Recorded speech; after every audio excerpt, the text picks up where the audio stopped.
सदर मजलिस बैरिस्टर असदुद्दीन ओवैसी ने वक्फ तरमीमी बिल पर इजहार ख्याल किया है। मीडिया से बात करते हुए उन्होंने कुछ ही देर कबल वक्फ तरमीमी बिल पर इजहार ख्याल किया। आइए सुनते हैं उनका क्या कहना था। सकर कमेटी के चैप्टर 11 में वक्फ प्रॉपर्टीज का जिक्र है।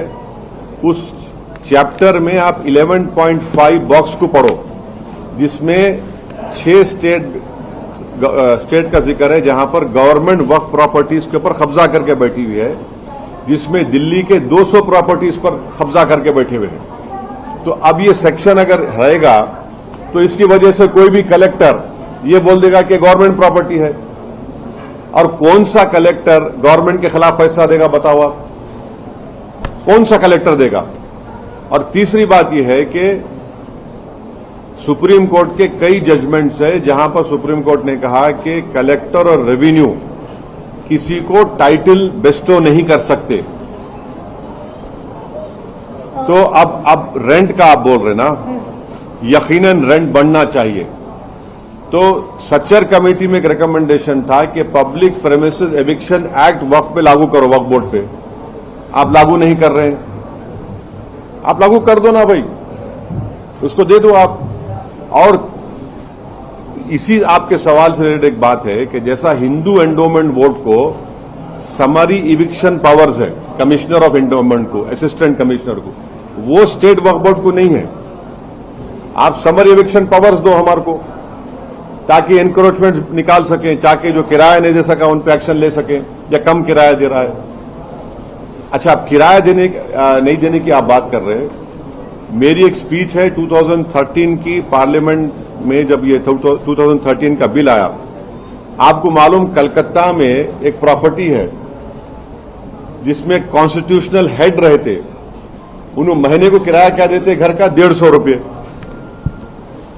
प्राइवेट छोड़ो आप, उन्होंने कॉन्स्टिट्यूशनल हेड है, 150 रुपये किराया देते उन्होंने।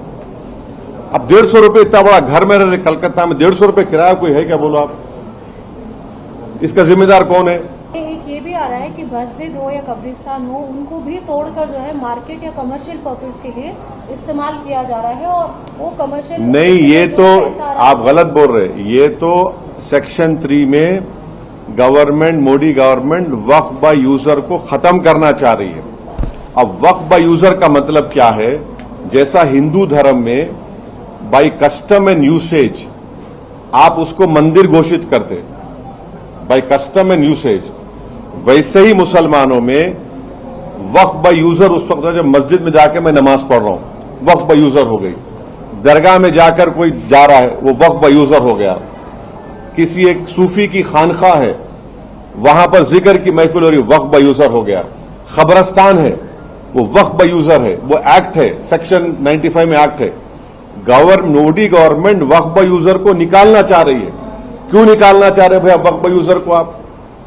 जब आप हिंदू धर्म में बाय कस्टम एंड यूसेज ये बोल रहे हैं कि it is a endowment property, वैसे ही आप इस्लाम में वक्फ बाय यूजर का मतलब यह कि वो मस्जिद मेरी है। आप वो इसलिए निकालना चाह रहे ताकि कल जितने यतीम खाने हैं, ऑर्फनेज है, कब्रस्तान है, मस्जिद है, दरगाह के तहत जो जमीनें हैं, उन सबको आप बोलेंगे वक्फ बाय यूजर नहीं है, ये वक्फ प्रॉपर्टी नहीं है, इसलिए हम उसका गवर्नमेंट प्रॉपर्टी बोल के कब्जा कर लेंगे।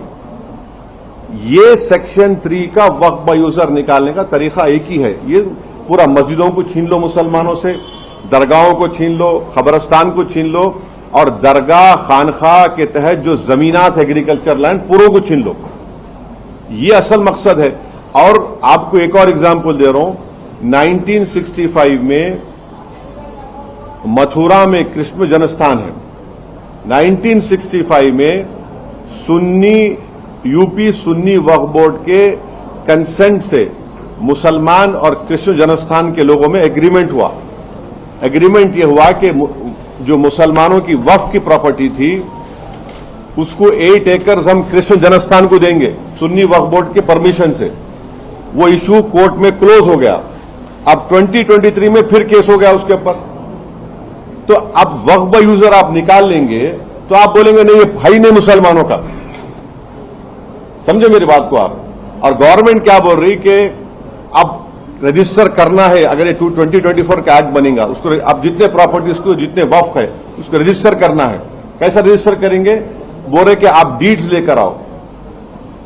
अब मक्का मस्जिद है, मक्का मस्जिद की डीड कहां है बताओ आप मेरे को, हैदराबाद में 400 साल पुरानी मक्का मस्जिद की डीड कहां रहेंगी बोलो आप? दरगाह यूसुफैन है, 400 साल की है, कहां से डीड लाएंगे बताओ आप? बाबा शरफुद्दीन की दरगाह है, वो तो 600 साल पुरानी है, कहां से डीड लाएंगे बताओ आप?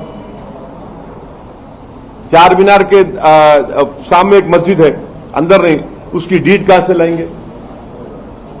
अब डीड लाने का आपके पास जवाब क्या है? अब डीड नहीं लाए तो बोलेंगे नहीं आपके लिए डीड नहीं है, रजिस्टर नहीं होंगी ये। अब रजिस्टर नहीं होंगी बोलते फिर गवर्नमेंट कब्जा कर लेंगे उसका। हिंदू धर्म में कस्टम एंड यूसेज की बुनियाद पर होता पूरा। और एक बात समझिए आप लोग, देश को भी समझने की जरूरत है, खासतौर से हमारे हिंदू धर्म के भाई बहनों को, कि वक्फ प्रॉपर्टी पब्लिक प्रॉपर्टी नहीं है, प्राइवेट प्रॉपर्टी है। गवर्नमेंट नहीं दी हमको ये हमारे मुसलमान वक्फ कर दिए, जैसा बोलते ना दान दिए, दान दे दिए उसको। वो प्राइवेट प्रॉपर्टी है, पब्लिक प्रॉपर्टी नहीं है वो। आप पब्लिक प्रॉपर्टी कैसे ट्रीट कर रहे हो उसको? प्राइवेट प्रॉपर्टी है वो। ठीक है, आप रेगुलेट करिए, मदद करिए। और ये जो गवर्नमेंट बोल रही ना, हिंदू एंडोमेंट बोर्ड को, हर हिंदू एंडोमेंट बोर्ड को ग्रांट मिलता, जैसे आंध्र प्रदेश में शायद 500 करोड़ रुपए दिए। यहां वक्फ बोर्ड को क्या ग्रांट दे रहे बताओ? पूरे इंडिया में 32 वक्फ बोर्ड्स है। कौन सी स्टेट गवर्नमेंट वक्फ बोर्ड को ग्रांट दी बताओ आप? एक पैसे का ग्रांट नहीं देते आप, ग्रांट ही नहीं है।